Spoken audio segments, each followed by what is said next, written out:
आज जिस फलन का ग्राफ हम खींचने वाले हैं वह अपने में इस मामले में विशेष है कि उसमें लगभग कैलकुलस का कोई प्रयोग नहीं है और उससे लिमिट का कंसेप्ट हमें थोड़ा समझ में आएगा।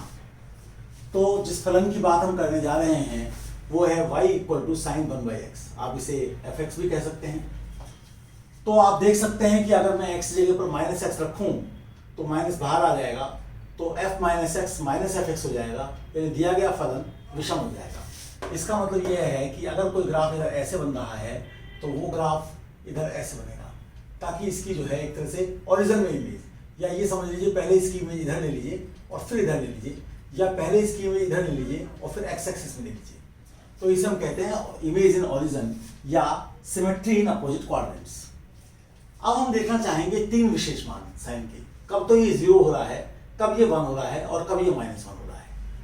तो हम जानते हैं साइन थीटा 0 तब होता है थीटा n π होता है। तो साइन 1/x 0 तब होगा जब 1/x n π होगा, यानी x 1/n π होगा। तो n को 0 तो ले नहीं सकते, इसलिए इंटीजर्स के अलावा 0 के अलावा बाकी सारे इंटीजर। अब इसका मान जो है ये कब होगा, जब x यानी कि साइन 1/x का मान 0 कब होगा, 1/π 2/π 3/π। नेगेटिव मैंने इसलिए नहीं लिए हैं क्योंकि हमारा ग्राफ सिमेट्रिक है अपोजिट क्वाड्रेंट्स में। 1 कब होगा तो x के n मानों के लिए होगा, और -1 कब होगा x के n मानों के लिए होगा। तो dydx वगैरह ज्ञात करने की कोई जरूरत नहीं है, और y = sin x का ग्राफ हमें मालूम है तो हम खींच देंगे। अब हम आते हैं इस बात पर कि हमारी जो x की वैल्यूज हैं वो इस प्रकार से हैं। तो हमें x को 0 से बड़ा लेना है, तो 0 से बड़ा लेना है तो ये तो 1/π 1/2π 1/3π 1/4π 0 की तरफ ही जा रहा है। इधर की तरफ हम जो है बढ़ते जा रहे हैं, तो बढ़ते बढ़ते 1/π पर पहुंच गए। फिर मैंने थोड़ा सा 2/π को भी ले लिया है, और 2/π के आगे का x एक्सिस चलती जाएगी तो ग्राफ उसका आधा चला जाएगा, ऐसा मानते हुए उसे मैंने छोड़ दिया है। तो पहले मैं सबसे पहले ये देखूंगा कि जब मेरा x 1/2π और 1/π के बीच में है,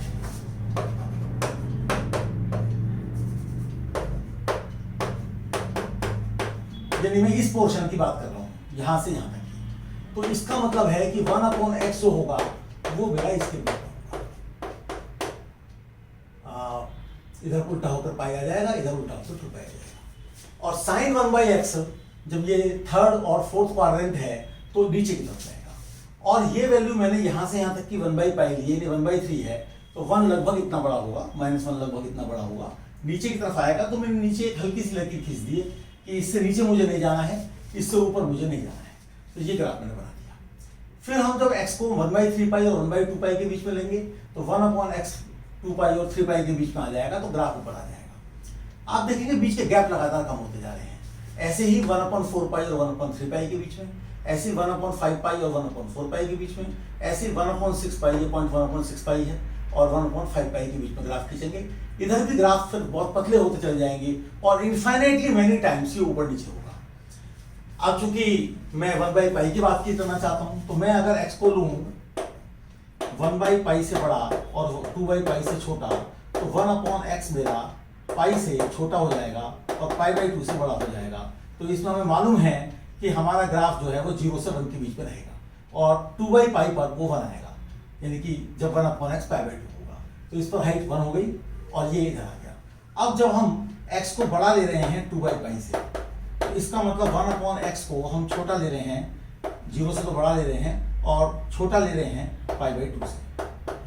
तो जब हम x को यहाँ लेंगे तो 1/x 0 से π/2 के बीच में है, और जैसे जैसे x बढ़ाएंगे वैसे वैसे ये क्वांटिटी 0 को जाएगी, तो ये y की वैल्यू 0 की तरफ जाएगी। तो आप देखिए ये कनकेव डाउन है और यहाँ इसकी कनकेविटी चेंज हो रही है, यहाँ तक कनकेव डाउन है और इसका कि ऐसे हो गया, और ये फिर x एक्सिस से चिपकता चला जाएगा, x एक्सिस के ऊपर ही रहेगा। तो ये कुछ चीजें हमने देखी हैं, हमें बिल्कुल साफ साफ ये ध्यान में आएगा कि इधर ग्राफ कैसा होगा।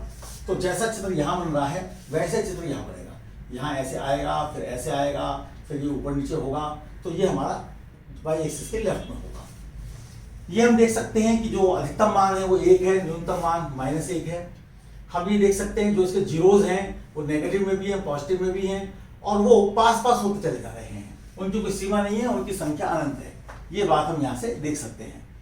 हम ये भी देख सकते हैं कि इसका जो डोमेन है वो सारे रियल नंबर है 0 को छोड़कर, तो डोमेन जो है वो हमारा r माइनस 0 है, 0 पर कोई मान नहीं है, और जो परिसर है यानी कि कोडोमेन यानी कि रेंज है वो हमारा -1 to 1, ये सारी वैल्यूज आ रही हैं। अब थोड़ा सा हम यहाँ पर विचार इसके बारे में कर लें कि जब हमारा लिमिट एक्सटेंडिंग टू इन्फिनिटी होगा तो साइन 1/x का क्या हाल होगा, यानी हाइट का क्या हाल होगा, तो 0 को जाएगी पॉजिटिव रहेगी, ऐसे ही जब -∞ को जाएगी तो नीचे को रहेगी, 0 की तरफ चली जाएगी। मुख्य जो समस्या है वो समस्या इसको लेकर है कि जब x 0 की तरफ जाएगा तो साइन 1/x का क्या हाल होगा, बल्कि मैं 0 की तरफ इधर से आ रहा हूँ तो 0 प्लस कह देता हूँ, तो हमने इसमें x को 1/1 मान लिया, तो x टेंड्स टू 0 प्लस, इसका मतलब है y टेंड्स टू इन्फिनिटी। तो इसका मतलब ये जो सवाल है ये बदल जाएगा limit y tending to infinity sine y। अब y जैसे जैसे बढ़ेगा साइन y कभी 1 होगा, कभी -1 होगा, कभी 0 होगा, फ्लक्चुएट करेगा, तो ये इसका अस्तित्व नहीं है, ये एग्जिस्ट नहीं करती है। ये बात हम कह सकते हैं कि इस सीमा का कोई अस्तित्व नहीं है। ऐसे 0 माइनस की तरफ से जाएंगे आप तो भी इसको कोई अस्तित्व नहीं है। तो ये सीमा की बात थोड़ी बहुत हमने शुरू कर दी है ताकि आगे जाकर आपको सुविधा हो। तो ये सारा दृश्य आपके सामने है, आप इसे देखिए, इसे ड्रॉ करके देखिए। आप इससे मिलते जुलते कुछ ग्राफ ड्रॉ कर सकते हैं, cos 1/x का ग्राफ आप ड्रॉ कर सकते हैं, देख सकते हैं क्या आएगा। आप y = साइन 1/x² का ग्राफ भी ड्रॉ कर सकते हैं, उसमें और भी मुश्किल पड़ेगी आपको, बल्कि मैं तो कहूंगा कि इससे पहले नंबर पर अगर आप इसे कर रहे हैं तो दूसरे नंबर पर आप y = साइन x² का ग्राफ ड्रॉ करें, और फिर थर्ड नंबर पर आप इसे करें, उससे आपको और अधिक सुविधा होगी और अधिक बातों को समझने में सुविधा होगी। बहुत बहुत धन्यवाद आपका। आशा करता हूं कि आपको इस फलन के ग्राफ को समझने में एक आनंद आएगा।